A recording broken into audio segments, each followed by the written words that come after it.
With Path of Exile 2 coming out in a couple of weeks, people are trying to figure out what class and Ascendancy they're going to be going after when the game comes out. And me, I've got my heart set on something that I think people are really overlooking.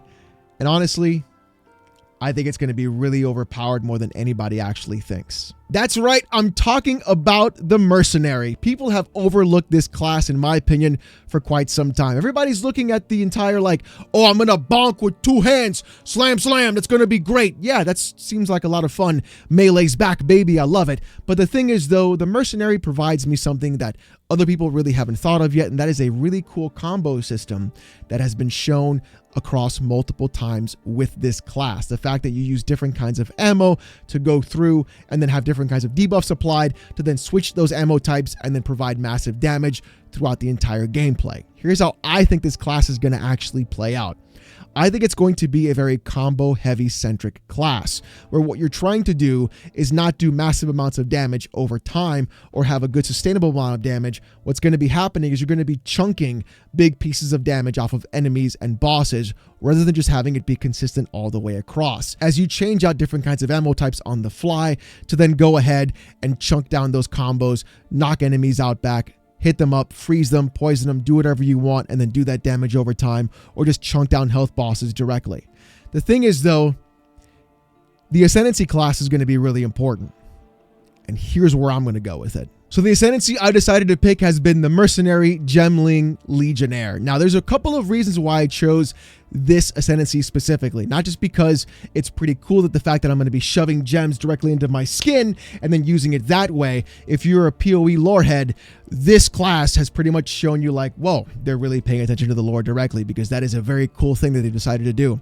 The thing though is I'm going to be focusing on a couple of things specifically. Number one is crystalline potential. That is going to be a node on the top end over here, and it's going to be saying that 12% to quality of all skill gems. Now, I personally don't know how quality is going to work, but my guess is that quality is going to be similar to what gem level is in PoE 1. Basically, the higher the quality, the more damage you'll do, or the more damage the skill will do, is my guess. It's not what it is. This is what I'm guessing. So assuming that we keep everything the same, and we saw those increases and bonuses with quality like we did to our items, like we do with skill gems in PoE 2, we could safely assume that if we're at 20% quality with skill gems, going up to 32% quality would possibly provide a lot of bonuses and or additional aspects of those gem skills that we never had before, or unlock new tiers of damage that we weren't seeing before either. Having a 32% quant on a skill gem would be pretty ridiculous, especially with seeing how the bonuses work now with PoE 1 on armor and weapons, and seeing what the math will be like in PoE 2 is going to be very interesting. So for me, this is going to be kind of wild to see in how they operate and what they do with it. It could be really broken. It could also fall completely flat on its face.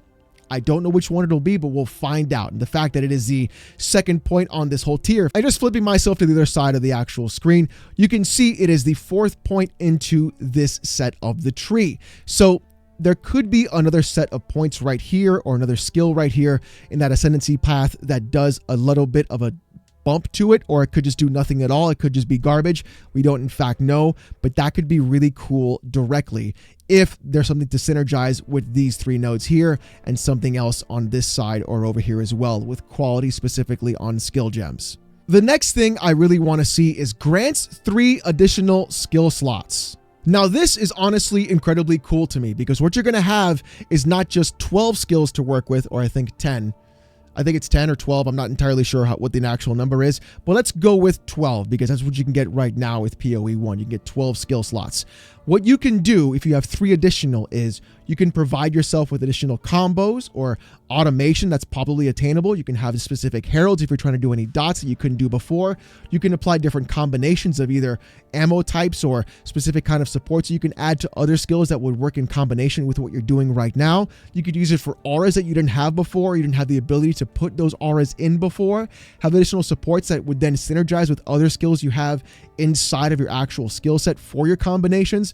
I know the big fear of people in this game is going to be, I'm pressing too many buttons. This is way too much. My wrists are falling apart. Alex, I'm an old man. Why did you make me do this? The thing is, though, I think what you can do with those additional skill slots would really increase what you're being done with everything else across the board. I would personally use those extra skill slots for things like specific automation, for things along that nature, for things that'll help me increase my damage or provide me with specific auras for myself or my party members to then use in game. The better part is I feel like this class is going to be, like I said, very specific combo heavy. And I think what's going to be happening, this is also an assumption, is that the way to be playing the mercenary is not to increase a huge amount of combos or create a bunch of stacks of different types of ailments to then do one big chunk of damage. It's to be, how can I reduce all of those things to make it do all of that in just 1 or 2 shots? And if there's a way to do that and you can stack all those skills directly into 1 or 2 different kinds of weapon combos, or have a weapon that does all those skills at once, depending upon what's there, that would be awesome. You're playing on a 1 or 2 button build. You're just slamming everything away and you've got all your auras set up because now you have the extra bonus damage by having those additional 3 skill slots for automation or auras, and all your actual skills are being applied directly inside of your mercenary combo. This is, of course, what I would think would happen. It's not exactly what's going to happen, so this is just what I have in my crazy concocted head. When we play the game on the 6th, we'll figure out how that works and we'll dig more into that directly. But that's what I think would be really cool to see. Now, the integrated efficiency does in fact go hand in hand with thaumaturgical infusion. Plus 1% maximum cold res, fire res, or lightning res for every 3 blue, 3 red, or 3 green support gems that you have socketed anywhere. Anywhere.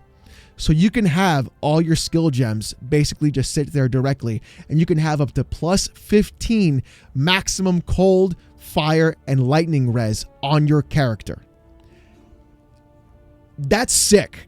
An extra 15% out of nowhere would be ridiculous for max cold res, lightning res, and fire res. And once we get more information about how resistance actually works in game, depending how actually broken it is to increase your max res in your character would be a very good thing. Right now, people overcap their res in PoE 1 to avoid getting hit with either specific sorts of debuffs or anything along that nature that will lower your res drastically or automatically by specific enemies or via any sort of suffixes or prefixes in a map.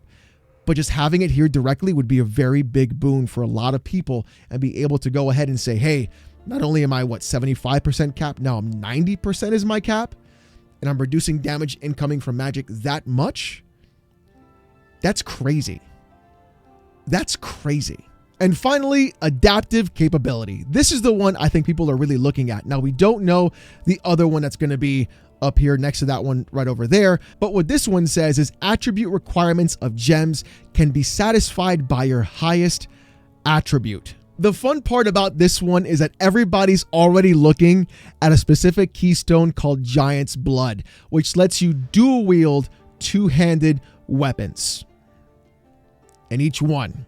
So you would have a mercenary that's melee, dual wielding 2-handed weapons and having a better requirement to then satisfy every other kind of skill gem, whether it requires dex or intelligence. And that's going to be the crazy thing. Will it be able to be done? Can you pull it off? And also the fact that now on the actual highway in your skill tree, you can then change the kind of stat you're looking for. That would be a really wild way to do it. You would then move everything to strength stack your mercenary as an actual Gemling, and you would basically dual wield 2-handed weapons while still having the ability to satisfy all the attributes of your other skill gems inside of your actual character, giving you other combos you wouldn't be able to get with a different Ascendancy class. Now, we don't know how that's actually going to work or if it will work, but it's a very cool concept that people are really trying to toy with and think about when they're going around. And honestly, that would be really great as well, because if you're heavy into dex or int and you need strength to have a specific skill gem used for a specific aura or automation, you will have that attribute required to be able to be met, and you'll be able to go through and use whatever skill you want, supply that area, and then have that skill applicable to you without having to go through into your skill tree and try to add any sort of additional missing stat, whether it's strength, int, or dex. That frees up so many other slots of prefixes and suffixes in your armor. It frees up skill points. It lets you focus on a specific stat that you want to focus on, and then you can meet all those requirements directly with everything else. And that, I think, is going to be one of the really cool ones that we're going to see with this class, and where you can really do some really wild stuff with this specific Ascendancy. So until we find out more information, hopefully the other nodes that we get for the Gemling Legionnaire will be able to give us more information and provide us with the other Ascendancy nodes that are there. And hopefully we can come up with some really great combos and ways of trying to figure out exactly how that will work with that class. And honestly, what I kind of want to do is just really go in blind, experiment as much as I can, play with whatever I can. That sounded really weird. I know. I know, but then try to figure out that class as much as possible, because honestly, the way that class looks and how it plays is really interesting to me. And I really want to see what you can do with that class specifically, especially with trying out new different ways of meeting attribute requirements, adding extra skills, having extra max res, and everything else along that lane. It'd be really cool to see what we can do. But you know what? Let me know what you guys are going to do in the comment section down below. What's going to be your starter class? What's going to be your Ascendancy? Give me some tips and ideas as well. And definitely we'll see what's going to happen December 6th. If you want to see me play this game live, check out my main channel in the description down below. I'll be streaming December 6th, Friday, 1 p.m. Eastern, basically all day, all night. We're playing PoE till the sun comes up, and it's going to be a hell of a time, trust me. If you want to see more of this kind of content, subscribe to the channel. We're on our way to 2K, and I just want to say thank you guys so much for watching. Hope you have a great one, and I'll see you next time.